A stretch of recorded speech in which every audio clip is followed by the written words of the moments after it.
Imagine a love story so entangled with duty and scandal that even the most seasoned royal watchers are left breathless. This is the extraordinary relationship between Sarah, Duchess of York, and her former husband, Prince Andrew, Duke of York. Welcome back to our channel, where we explore the untold tales behind the British monarchy's most enduring dramas.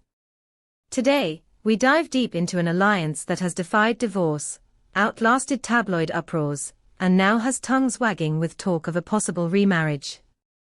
Their journey began on a midsummer day in 1986, beneath the soaring arches of Westminster Abbey. A 26-year-old Sarah Ferguson, known for her effervescent charm and penchant for bright hats, walked down the aisle to marry Prince Andrew, the Queen's second son. It was a spectacle of pageantry and promise. Ivory gowns, fanfare, and a world believing in their fairy-tale future. The newlyweds embarked on a grand honeymoon in the Bahamas, where Sarah famously sat on a white sand beach and quipped, "Andrew is the first man I've ever fallen for. I hope to keep falling for him every day." Yet 10 years later, their union collapsed amid public controversies, immense media pressure, and relentless tabloid scrutiny. Their divorce in 1996 felt final, until it wasn't. A household like no other. Because 16 years ago, an arrangement nearly unheard of in royal circles took shape. Though their marriage ended, Sarah and Andrew continued living together at Royal Lodge, the storied Windsor estate home they once shared as husband and wife. 2 decades on, that unconventional setup remains in place. They co-parent their daughters, Princesses Beatrice and Eugenie. They attend family dinners under the same roof. They navigate charity events as a united front. Outsiders scratch their heads, but for Sarah and Andrew, it's proof of something far deeper than mere convenience.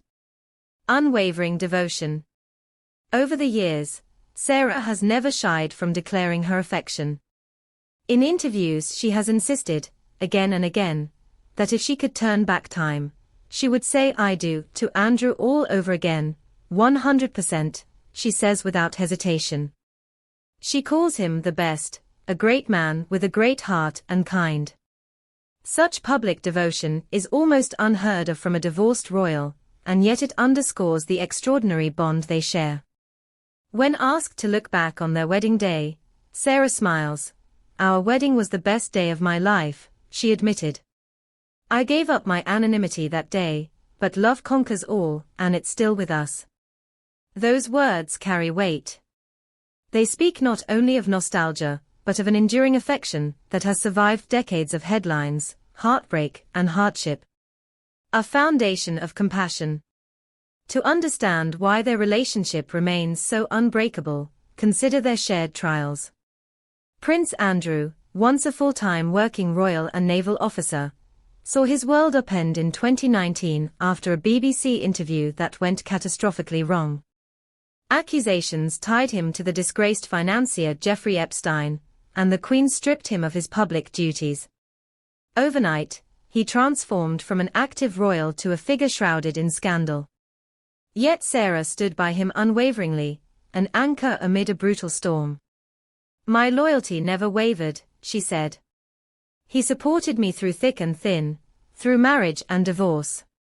She credits 3 guiding principles for their friendship: communication, compromise, and compassion. In a world of palace intrigue, those virtues have proven rarer than any crown. Long before she met Andrew, Sarah displayed her capacity for care. When her father, Major Ronald Ferguson, fell ill, she became his devoted nurse, an experience she describes as her first true calling. "I became a carer for Dad," she reflected. "I was left to look after a sad man, which is sort of what I'm doing now." That quiet admission reveals her nurturing spirit and hints at the profound empathy driving her loyalty to Andrew. Tightly woven into the royal fabric. But Sarah's story intertwines with the Windsors far more deeply than marriage. As a teenager, she forged lasting friendships with the then Prince Charles and Diana Spencer. She and Diana, later Princess of Wales, were inseparable in their school days, a bond Sarah cherishes to this day. "She was my best friend from the age of 14. Later, Sarah and Camilla, a close friend of her mother, would become sisters-in-law, further weaving her into the royal tapestry. Despite their closeness, Sarah and Andrew offered no official acknowledgement on the 30th anniversary of their wedding in 2016, or the 39th in 2025. No social media posts, no palace communiques, only silence. Yet that silence speaks volumes, leaving observers to wonder whether their connection transcends marriage itself, existing as a profound companionship rooted in shared history and mutual devotion. And now, whispers of remarriage swirl once more. Royal commentators speculate, could these two, who have weathered every storm, tabloid frenzy, public disgrace, personal sorrow, find their way back to the altar? Or is their lifelong partnership proof enough that some loves need no legal ceremony to endure? A bond of shared purpose.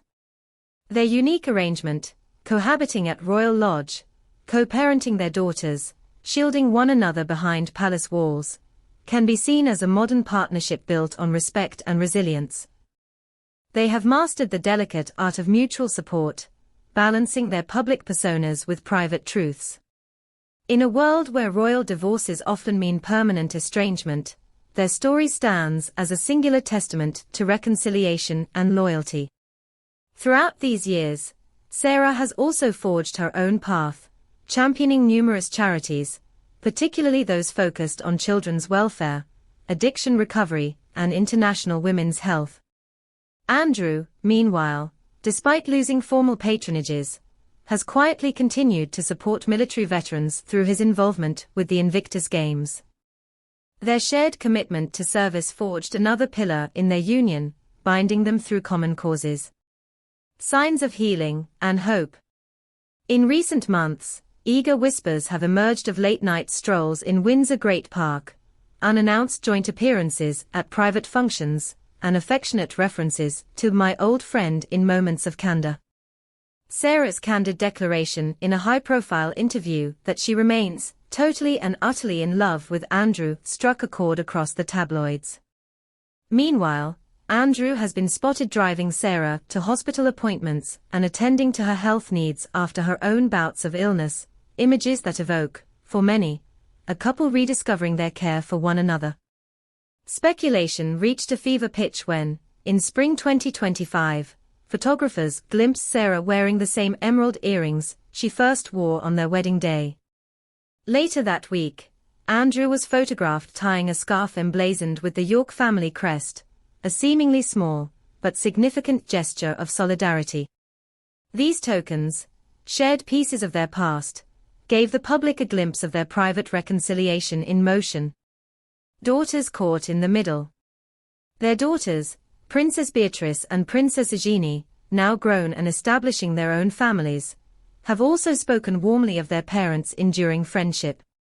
Beatrice, on her wedding day in 2020, lauded her mother's incredible grace and strength. Eugenie, in a recent magazine feature, revealed she and her sister often stop by Royal Lodge unannounced, gathering for impromptu tea with both parents. The trio's dynamic, two daughters observing an unconventional, but loving partnership, adds another emotional layer to the narrative of Sarah and Andrew. Royal analysts weigh in. Renowned royal biographer Hugo Vickers describes their bond as the modern fairy tale, one of two people finding their way back to one another on their own terms. Meanwhile, sociologist Dr. Emily Prescott argues their arrangement signals a shift in how we view royal marriage itself.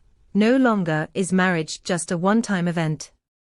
It can be a lifelong partnership that flexes, adapts, and even survives legal dissolution. Is remarriage on the horizon? So where does that leave us now? Both Sarah and Andrew have maintained a studied silence when asked about the possibility of remarriage.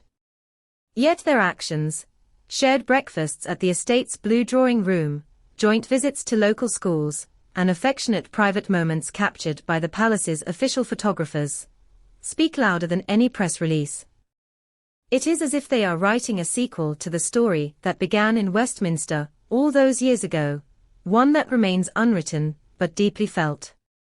What do you think?